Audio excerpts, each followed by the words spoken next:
The gunman's promise, and her life changed forever. The dust of Redemption Creek had not yet settled behind her when Louisa Hartwell ducked between two wagons outside the trading post and did not stop moving until her lungs burned. Behind her, somewhere past the livery, she could still hear Silas Cross's voice, low and certain, telling his men which road she'd likely taken. He was wrong. She had taken no road at all. 6 months a widow, and still she was someone's property. That was the plain arithmetic of it. Thomas had loved her, in his quiet way, and left her a parcel of land nobody in his family had cared about until whispers of silver started drifting through the saloon. Now Silas wanted the land, and since the law preferred a woman attached to a man, he had decided he would simply become that man. Louisa had made her answer clear enough with a slap and a slammed door.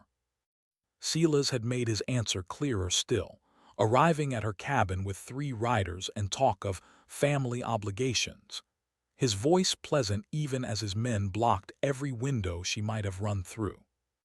She had learned, in 6 months of widowhood, exactly how little a woman's word weighed against a man's smile in front of a judge who owed the Cross family favors. That was why she hadn't gone to the sheriff. That was why she was running instead, boots raw, breath ragged, with nothing to her name but the clothes on her back and a folded paper sewn into her coat lining that she trusted no one, not yet, to know she carried. So she ran, and the running brought her to a plain, sturdy wagon parked in the shadow of the feed store, its canvas half drawn, no brand burned into its boards, nothing to mark it as belonging to anyone in particular. She didn't think. She simply climbed, folding herself between 2 crates of tinned goods and a coil of rope, and pulled a horse blanket over her skirts, and waited for her heart to stop trying to escape her chest. She did not have to wait long before boots struck gravel, unhurried, and a hand drew back the canvas. Louisa froze. In the gap of failing daylight she saw a man, tall, dark-haired, a face weathered by sun and something quieter than sun. A gun belt worn the way other men wore a coat, without thought, because it had simply always been there.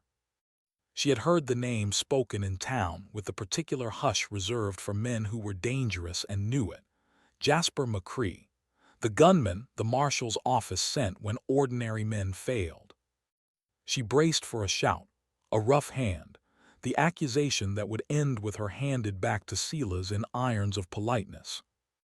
Instead, McCrae only looked at her for a long moment, taking in the torn hem of her dress, the raw mark at her wrist where someone had gripped too hard, the way she'd gone rigid as a rabbit in a snare. "You can put the blanket down," he said finally. "I'm not going to hurt you." "Everyone says that," Louisa answered before she could stop herself, "right before they do."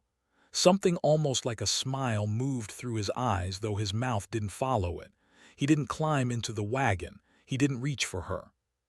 He simply crouched at the tailgate, keeping the distance she needed, and waited as though he had nowhere else in the world to be. "Fair enough," he said. "Then I won't ask you to trust words. You can watch what I do instead." He told her his business plainly. That he'd come to deliver bounty papers to the marshal's man in Redemption Creek. That he was 3 days from leaving the gunman's trade behind for good. That he had a homestead waiting in the high country he hadn't even seen with his own eyes yet. None of it was an argument for her safety. It was simply true, offered the way a man offers a stranger directions, without asking for anything back. Louisa studied him the way she'd learned to study every man since Thomas died, for the seam where kindness turned into leverage. She didn't find it. That unsettled her more than cruelty would have. "There's men looking for me," she said finally, testing him. "A whole family of them. They'll say I'm confused, not myself. They'll say worse if it gets them what they want."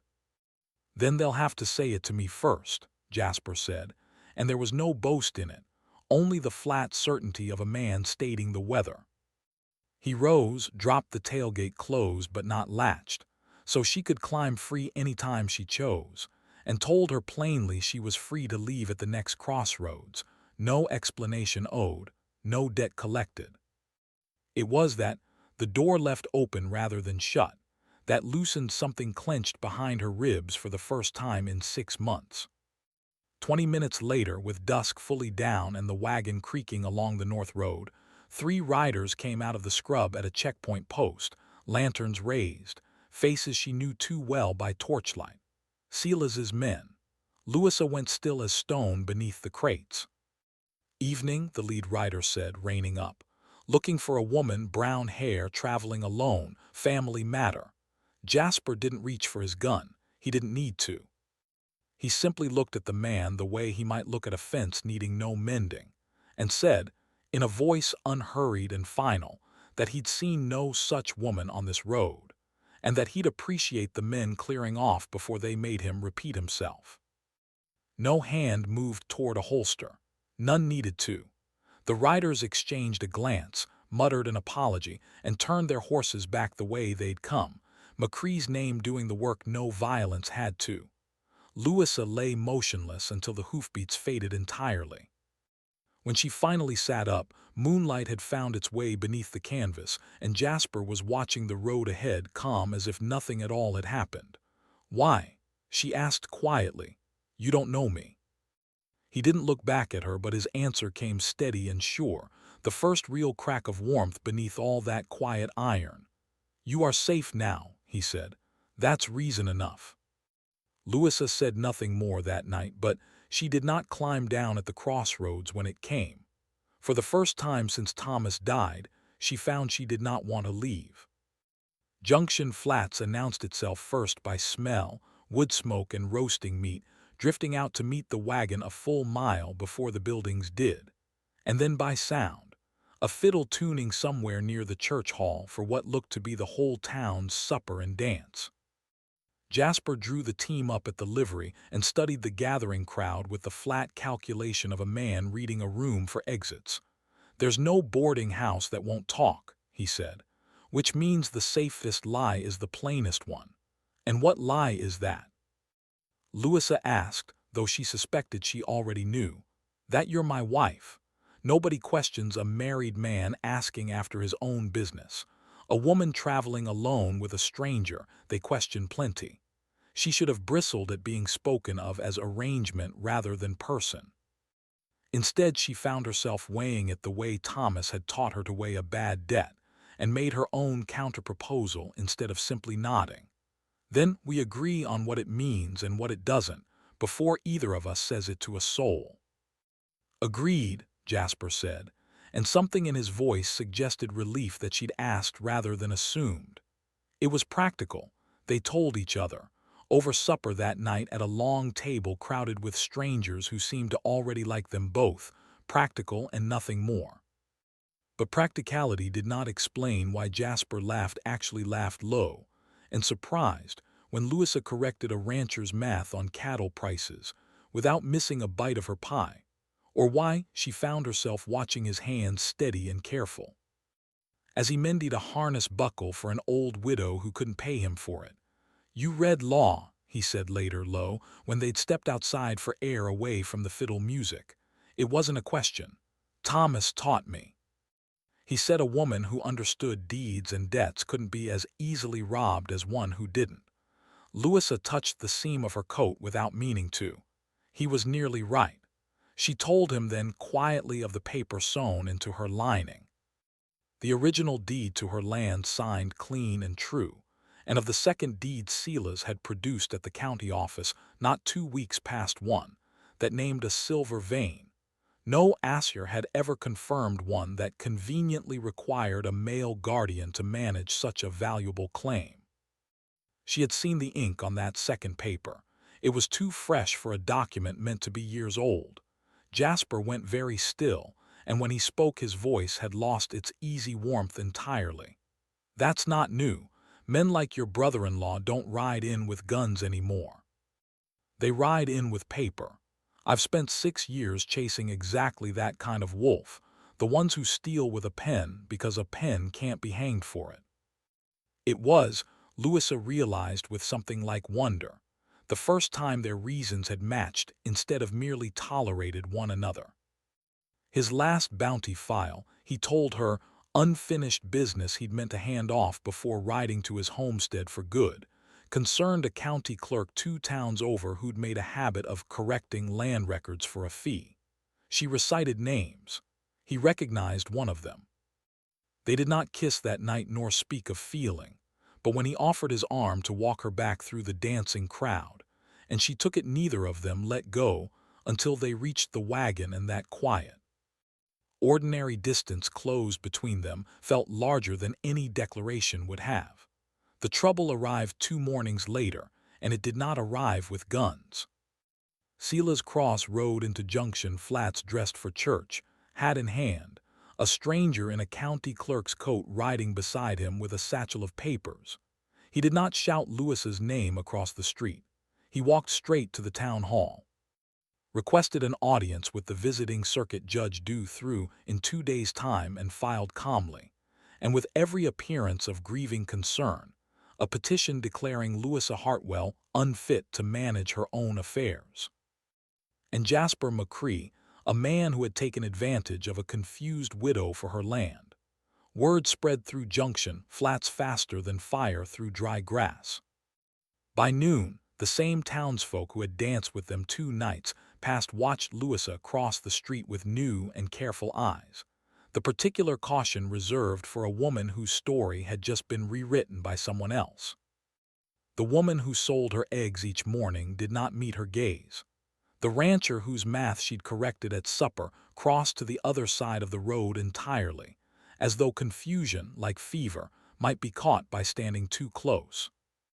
It was a different kind of danger than the one she'd fled in the wagon, quieter and somehow crueler, the danger of being believed by no one simply because someone louder had spoken first. "He's clever," Louisa said, watching from the boarding house window as Silas shook hands outside the town hall, smiling at exactly the right people. "He knows a gun would make him the villain. Paper makes him the concerned family." "Then paper's what we answer with," Jasper said, though the tightness in his jaw betrayed how little he liked leaving his usual tools behind. That evening in the hush of the boarding house parlor, Louisa laid out everything she knew, the dates that didn't align. The notary whose signature appeared on a deed dated after the man himself had dyed the particular slant of ink that matched Silas's own hand, rather than any county clerk's. Jasper listened the way he must have once listened for a man's boots in the dark, missing nothing, and when she finished he was quiet for a long moment. "The judge arrives in 2 days," he said finally. "That's not much time to find the county's original ledger before your brother-in-law's clerk finds a reason to lose it. Then we'd best not waste the 2 days feeling afraid," Louisa said, and was surprised to find she meant it. Jasper studied her across the lamplight, something unguarded moving briefly across his face before he caught it back. "No," he agreed quietly, "I don't suppose we had." Outside, the town settled into an uneasy quiet, gossip simmering behind shuttered windows, and somewhere down the street Silas Cross slept easy in his rented room, certain that paper, unlike bullets, could never be turned back against the hand that wrote it. They left before dawn, while Junction Flats still slept off its gossip, riding hard for the county seat at Millbrook, where the original land records were kept under lock in a back room nobody visited unless they had to. Louisa carried the sewn deed against her ribs the whole way, as though it might work loose and be lost to the wind if she didn't. "If the ledger's already gone," she said, over the drum of hooves, "we'll have nothing but my word against Silas's paper." "Then we make sure it isn't gone," Jasper said, and did not slow the horses. The county recorder, a thin, nervous man named Whitfield, tried at first to explain that the archive was closed without a judge's order, a rule he seemed to have remembered rather abruptly that week. Jasper didn't raise his voice. He simply stood in the doorway unhurried and reminded Whitfield in the same flat, patient tone he'd used on Silas's riders that his name was known from here to the territorial capital, and that a man who obstructed an inquiry into a forged deed tended to find his own name attached to the trouble soon after. Whitfield's hand shook only slightly as he found the key. The back room smelled of dust and tallow. Shelves of bound ledgers rose to the ceiling, years of births and deaths and boundary lines recorded in careful, patient script. Louisa moved through them the way Thomas had taught her, reading spines instead of pages first, narrowing by year, by district, by the particular clerk whose hand she recognized from the forged deeds careful, 2 even loops. She found it near noon, her fingers going cold before her mind caught up to what she was seeing. The original entry for her land recorded the year she and Thomas married, no mention anywhere of silver, no guardian clause, nothing but a plain grant in Thomas Hartwell's name passing cleanly to his lawful wife upon his death. Beside it, in the margin, a second, later entry in different ink, the very entry Silas's clerk had built his fraud upon, initialed by a notary whose own recorded death, 3 ledgers over, predated the initials by 8 months. "He signed a dead man's name," Louisa said, and her voice shook only once. "A dead man witnessed my ruin." Jasper looked at the page for a long moment, something hard and quiet moving behind his eyes, the look of a man who had hunted exactly this kind of cowardice for years, and finally had it cornered on paper instead of at the end of a gun. "Then a dead man's going to help set it right," he said. They rode back to Junction Flats through the last gray light of evening, the ledger wrapped carefully in oilcloth across Jasper's saddle, and reached the town hall just as the circuit judge's coach rattled in at dusk, the following day precisely, as Silas had planned, though not at all in the manner he'd hoped. The hearing was held in the church hall, the same room that had held the fiddle and the dancing, now crowded instead with townsfolk hungry for a different kind of spectacle. Silas stood near the front, composed, sorrowful, every inch the concerned family man, until Judge Aldous Reed called the room to order and asked to hear the petition's evidence first. The county clerk's satchel produced its forged deed with a flourish. Silas spoke gently of his grief for his brother, his worry for a widow overwhelmed by loss, his reluctant duty to protect land she couldn't be trusted to manage alone. It was, Louisa had to admit, a fine performance. She watched the room's faces soften toward him, the same faces that had crossed the street to avoid her only 2 days before. Then Jasper rose, and did not draw a gun, and did not raise his voice, and simply asked the judge's permission to enter a second document into evidence. He laid the ledger open on the table before Judge Reed, and let Louisa speak, because it was her land and her name and her right to say it plainly herself. She walked the room through the dates, the ink, the notary dead 8 months before his own signature, her voice steady in the way Thomas had taught her a true account never needed to be allowed to be believed. She watched the judge's face change first, then Whitfield's, sweating quietly near the door, and finally the room's, turning slowly, sentence by sentence, away from Silas Cross and toward the truth laid plain on the table. Silas tried once to interrupt, tried the old trick of raising his voice to fill silence, but Jasper only looked at him the same look he'd given the riders on the North Road, and Silas found, perhaps for the first time in his life, that his voice alone wasn't enough to move a room that had already seen the proof. Judge Reed dismissed the petition inside the hour. The county clerk was taken into custody by the marshal's man before the hall had fully emptied. No shots fired, no blood spilled, only the quiet consequence of paper turned honestly against the hand that had forged it. Silas Cross rode out of Junction Flats before sundown, humiliated, his scheme laid bare before the very town he'd hoped would take his side, and no one troubled to watch him go. That night, under a sky scattered with more stars than Louisa had ever let herself notice, Jasper found her on the boarding-house porch, the ledger and the deed both finally, safely, entirely hers again. "I built a whole life around never needing anyone," he said quietly, "because needing someone always seemed to end in losing them. I don't want that life anymore, Louisa, not since the wagon." "Then don't live it," she said, and took his hand before he could find a reason to hesitate. They were married that spring, not in the church hall where the fraud had unraveled, but out under open sky near the homestead Jasper had bought sight unseen, now shared with Louis's land joined beside it. Silver rumor forgotten, real soil worked honestly instead. The whole of Junction Flats came, the same townsfolk who'd once crossed the street now dancing at their supper, and the plain, sturdy wagon that had once hidden a frightened woman stood outside a home finally, truly, safely her own. "You are safe now," Jasper murmured against her hair, the old words made new by everything that had grown between them since. "I know," Louisa answered, smiling. "I have been for a long while.